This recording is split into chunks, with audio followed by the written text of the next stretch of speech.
Le marché de la gare de Sherbrooke accueille ce samedi une compétition culinaire amicale mettant en vedette le chef Danny Saint-Pierre du restaurant Auguste et où on doit utiliser des ingrédients provenant des plates-bandes, comme par exemple des mauvaises herbes comestibles.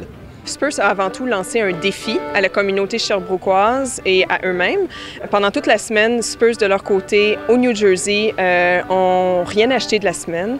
Se sont nourris sur les bases de ce que leur environnement immédiat avait à leur fournir. Donc, des mauvaises herbes comestibles, donc du grappillage et du glanage dans des friches. Et à Sherbrooke, il y a un groupe de gens qui ont fait la même chose. Moi, ça a changé beaucoup ma vision de voir comment je me nourris, puis aussi les outils qui sont à ma portée pour me nourrir. Moi, je mange ça depuis des années. Oui. Ça, c'est la fleur, ici, qu'on mange, qui est sucrée. Le concours de cuisine était le point culminant de cette semaine de défi.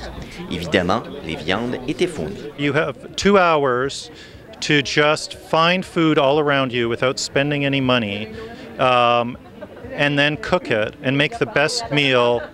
On nous a demandé de venir à la rencontre de 2 hurluberlus qui voulaient manger leur trottoir. Par ça, on veut dire aller cueillir des ingrédients, faire de l'échange avec des commerçants ici. Moi, je vais échanger du chocolat, j'ai vraiment pas de patience.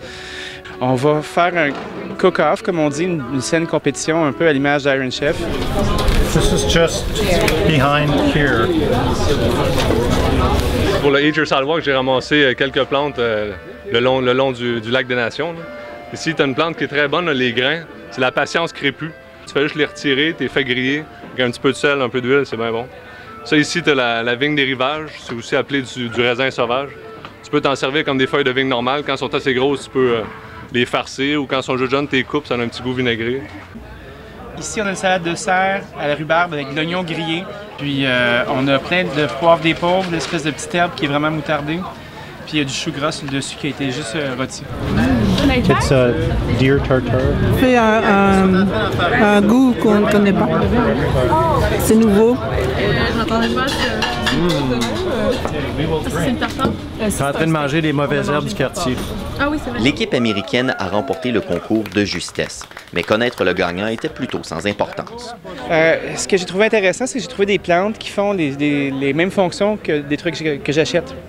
Comme le poivre des pauvres, moi je trouve que c'est une twist de roquette sans nécessairement avoir la feuille. Je vais essayer d'en trouver.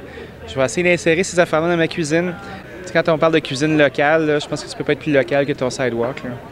L'idée de fond, c'est vraiment d'amener les gens à quitter un rapport très consommateur par rapport à leur alimentation, puis de comprendre que l'environnement, dans un sens très large, est une ressource en soi duquel on peut tirer notre alimentation avec des ressources comestibles.